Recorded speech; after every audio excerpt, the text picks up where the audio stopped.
Morning students. जो हमने last video थे उसमें हमने चैप्टर जो आपका 6 था उसकी विविध प्रश्नमाला जिसको मिसलेनियस बोलते हैं, उसमें हमने काफ़ी सारे क्वेश्चन करे थे जिनमें सतत की बात हो रही थी, अवकलनीयता की बात हो रही थी।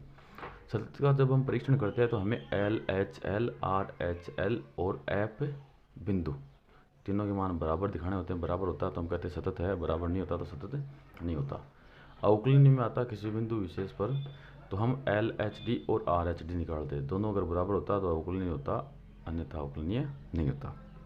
अब अपन आपको एक बात बता दें, यदि आपका एफ और जी दो फलन है, दोनों क्या सतत है, तो इन दोनों फलनों का योग एफ प्लस जी बाकी एफ माइनस जी गुणा एफ और जी तथा भाग एफ बट्टा जी भी क्या होता है, सतत होता है, सतत होता है। यानी दो फलन अगर दोनों अलग अलग सतत है तो उनका योग कर दो, उनको घटा दो, उनको गुणा कर दो, उनका भाग कर दो, सब फलन जो नए फलन तैयार होंगे वो भी क्या होगा, उस बिंदु पे सतत होगा। अब आपका क्वेश्चन नंबर 11 है जिसमें दिया हुआ है यह फलन एफ एक्स आपका हो जाएगा मापांक के अंदर साइन एक्स प्लस मापांक के अंदर कोस एक्स प्लस मापांक के अंदर एक्स, जहां आपका एक्स बिलोंग्स टू आर की सातत्य का परीक्षण कीजिए। तो देखो इस सवाल के लिए बात करते हैं। आपका देखो सभी मापांक फलन है, सभी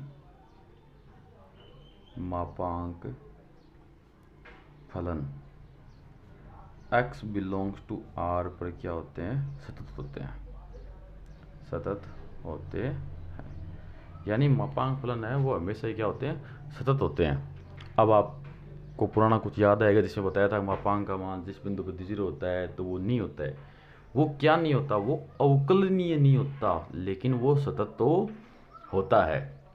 वो अवकलनीय नहीं होता, सतत तो होता है। तो मापांक फलन सतत होते हैं, तो इसलिए आपका मापांक ऑफ साइन एक्स कॉमा मापांक ऑफ कोस एक्स और मापांक ऑफ एक्स क्या है, एक्स बिलोंग्स टू आर पर सतत है, सतत है। तो इनका योग एफ एक्स, इनका योग देखो तीनों का योग कौन है, एफ एक्स है। एफ एक्स भी एक्स बिलोंग्स टू आर पर सतत है। इतना ही करना, इतना बड़ा क्वेश्चन आता नहीं है। आप इतना, ये तो टेम्परेरी आपको छोड़ना नहीं चाहता था इसलिए मैंने आपको बता दिया। अगर वैसे आप चेक करो तो एक एक्स बराबर सी लो, एक्स में से एक मान सी लो। पहले इस मापांक को अलग से इसको मान लो, जैसे एफ वन एक्स बराबर ये मैं लिख देता हूँ। जैसे अगर आपको चेक करना हो तो एफ वन एक्स बराबर मापांक ऑफ साइन एक्स मान लो, और बिंदु आपका एक्स बराबर सी ले लो बिलोंग्स टू आर, और एफ टू एक्स बराबर हो गया आपका कोस एक्स मापांक में, और एफ थ्री एक्स हो गया आपका मापांक में एक्स।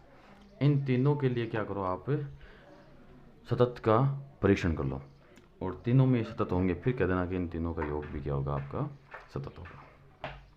अब आपका नेक्स्ट क्वेश्चन है क्वेश्चन नंबर 12, जो आपको दिया हुआ है यदि फलन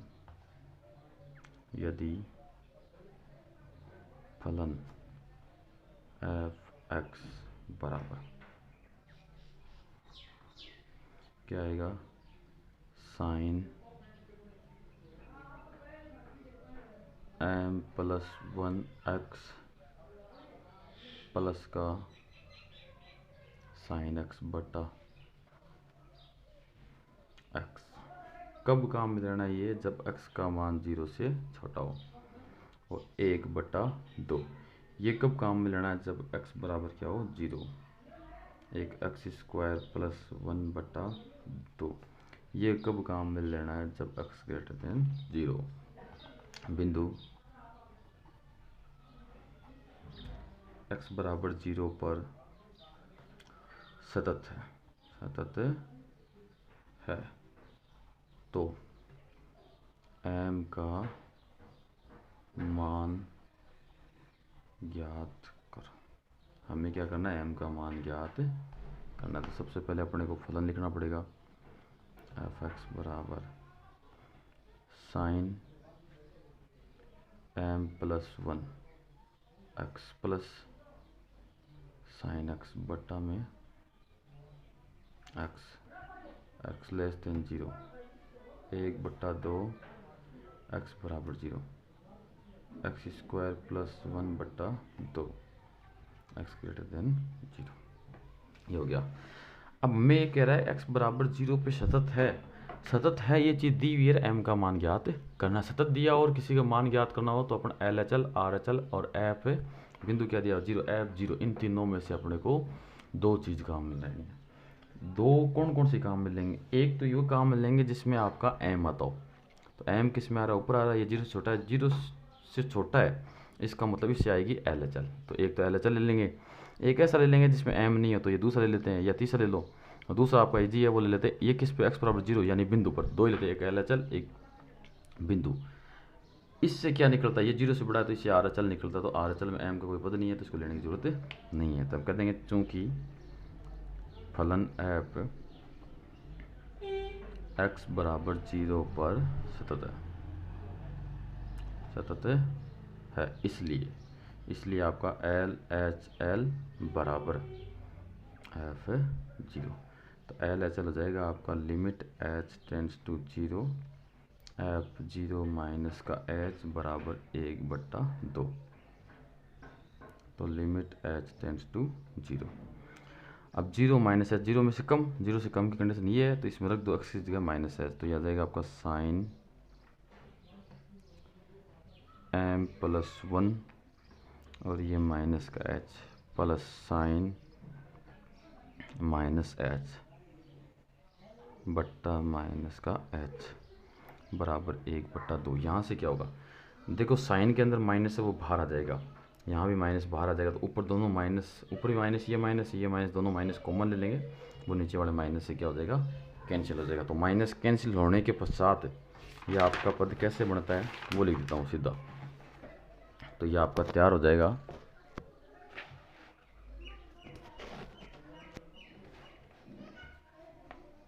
limit h tends to 0 sine m plus 1 h plus sine h बट्टा h बराबर 1/2। तो आपको पता होगा limit h tends to 0 sine h बटा h का मान कितना होता है, 1 होता है।